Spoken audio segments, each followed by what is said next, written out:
Welcome to Reading with Ms. Momo. I'm so glad that you could join us today.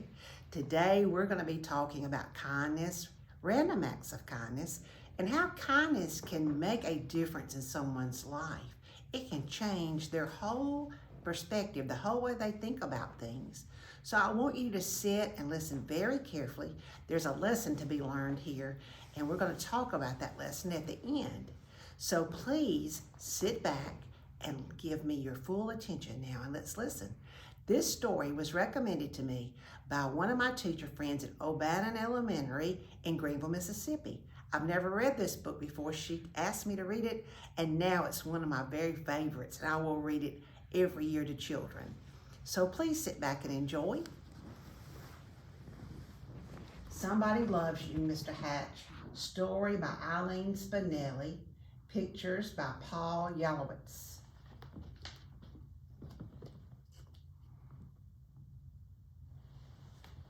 Mr. Hatch was a tall and thin, and he did not smile.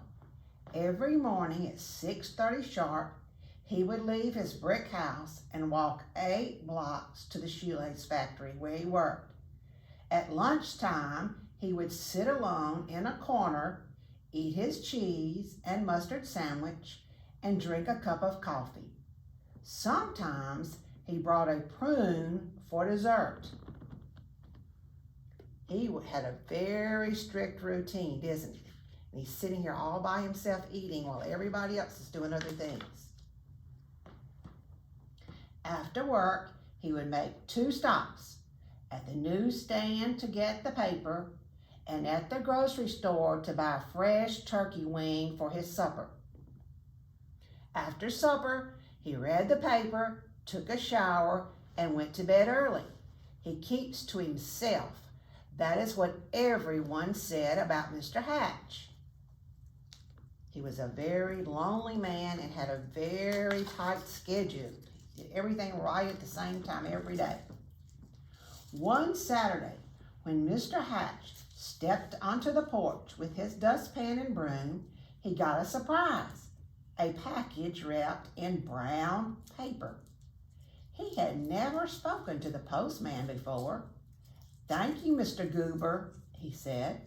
Mr. Goober smiled. "You're welcome. I always enjoy delivering packages." Mr. Hatch tore the brown paper off.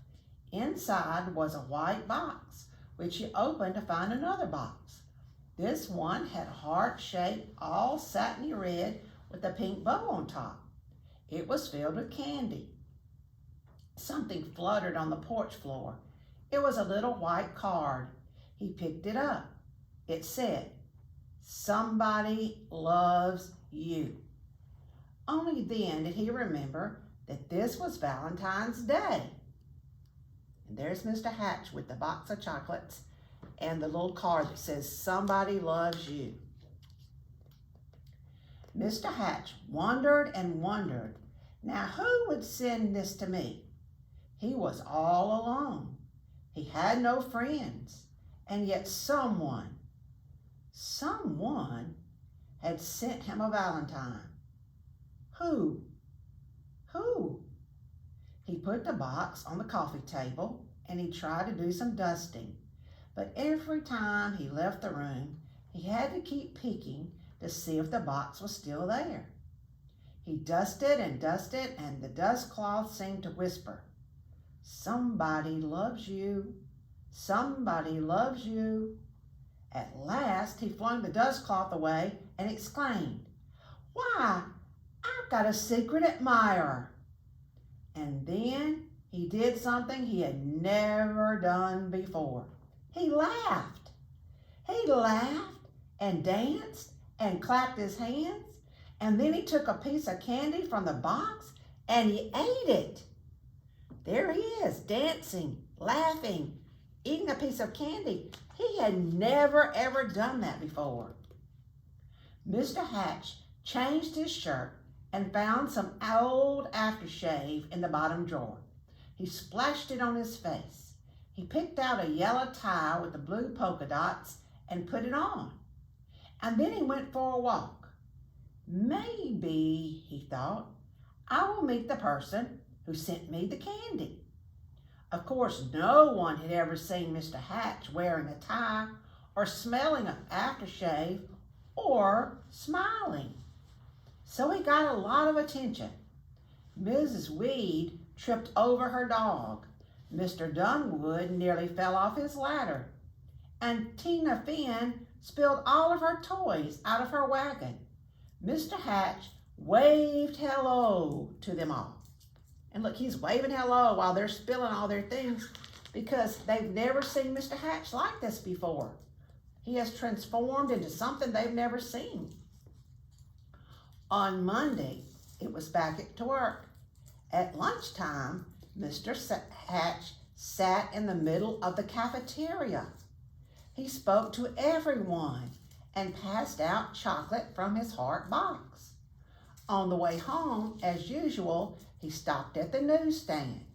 Mr. Smith handed him the usual newspaper. "I think I'll have a pack of mints," said Mr. Hatch. Not as usual. Mr. Smith was shocked. "Was that you speaking, Mr. Hatch?" "Indeed it was," said Mr. Hatch. "I said I would also like a pack of mints. And if you don't mind my saying so, Mr. Smith, you don't look very well today." Mr. Smith recovered from his shock to reply, "You're right. I don't feel very well. I have a cold. I was supposed to go to the doctor's this afternoon, but the stand has been so busy, I haven't had the time."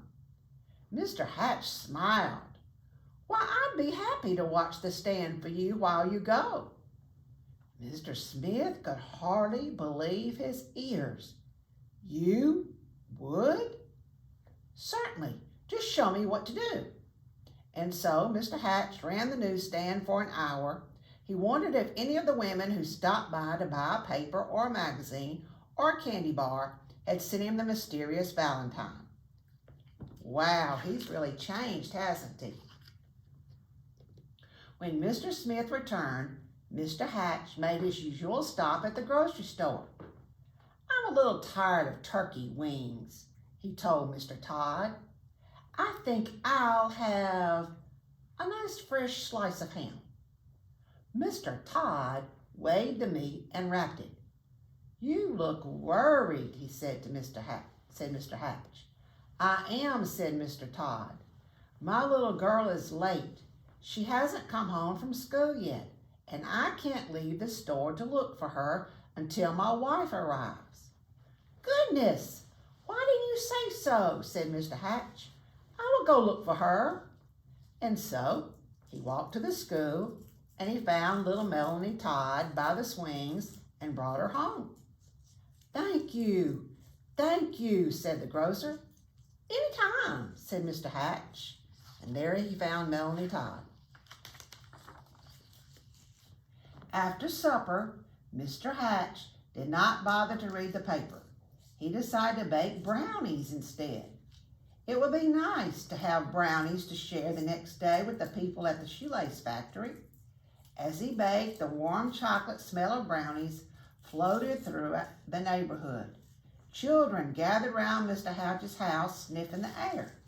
"Well, I was supposed the factory can wait," said Mr. Hatch as he looked out the window, and he brought out 2 platefuls. "Now, what are brownies without lemonade?" he said, and he stirred up a nice cold pitcher. When the parents came to gather their children, they had some brownies too. It turned out to be a picnic in Mr. Hatch's backyard. He dusted off an old harmonica and played songs he remembered from his boyhood, and everyone danced. Look at them, all so happy, and he's playing his harmonica.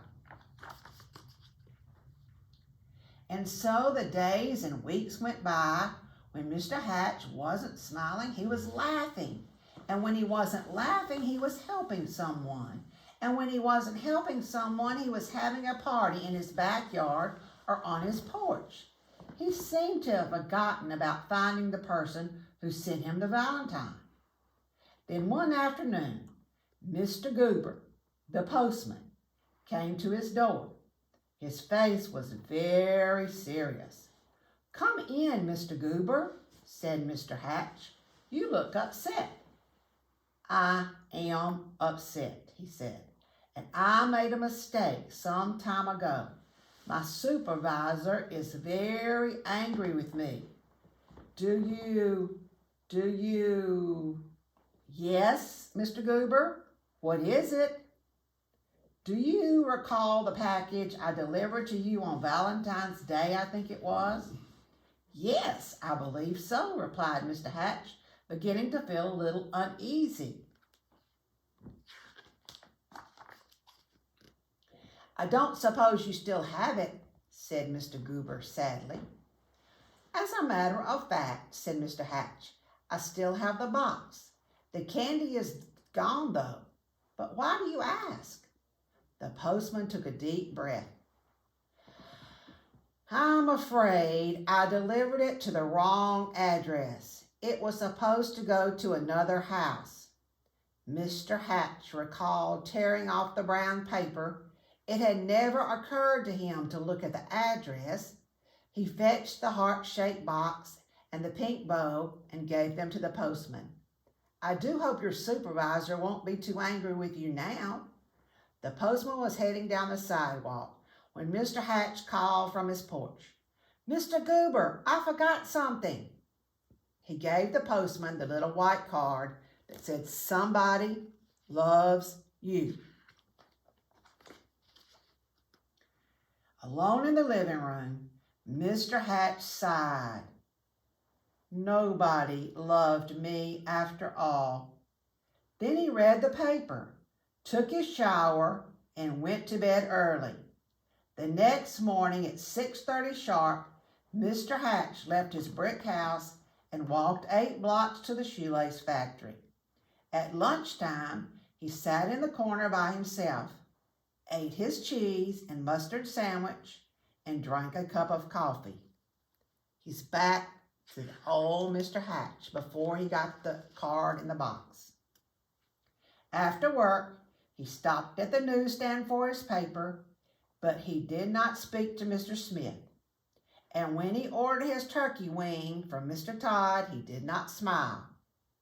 Nor did he pat Melanie Todd on her head, or bake brownies, or have picnics, or parties, or play his old harmonica anymore. He was back to his sad, lonely self. Everyone whispered, "What is wrong with Mr. Hatch?" Mr. Goober, the postman, told them. "We love Mr. Hatch," insisted Mr. and Miss Dunwoody. "He gave us flowers for our garden. He helped us mend our back fence." Mrs. Weed nodded.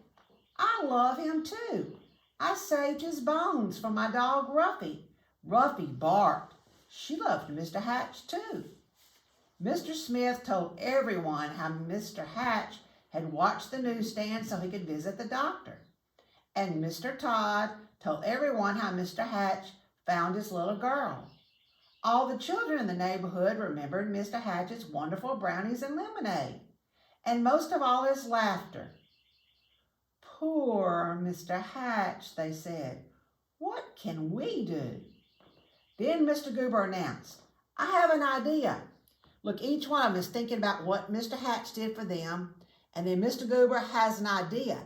Anytime you see a light bulb like that, it means the light goes on. It means he has an idea, he has a thought, an epiphany.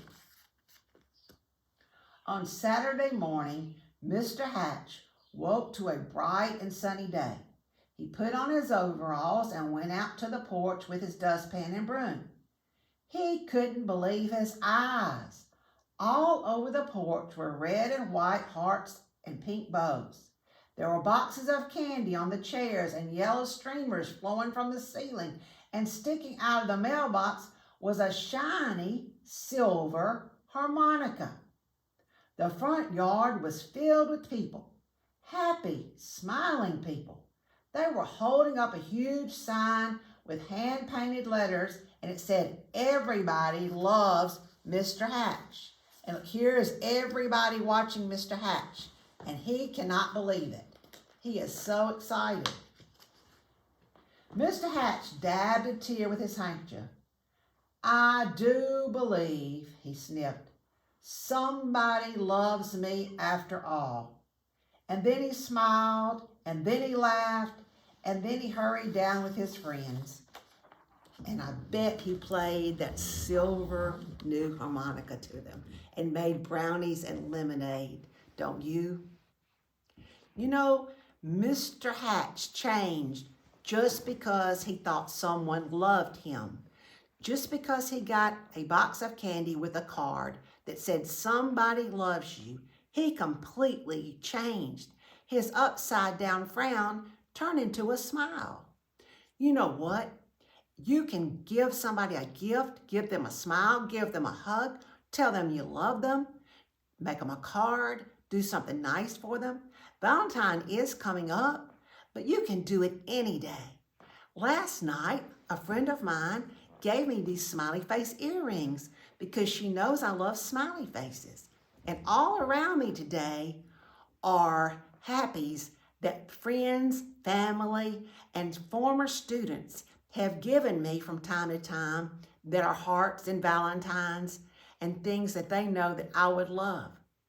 When you see something that makes you think of someone, or if you know someone is feeling lonely, you need to do something for them, even if it's just to tell them that somebody loves them. Let's change the world, one person at a time, by one random act of kindness at a time. We can do that. God is love, and we should love one another. We should share that love every day, not just at Valentine's.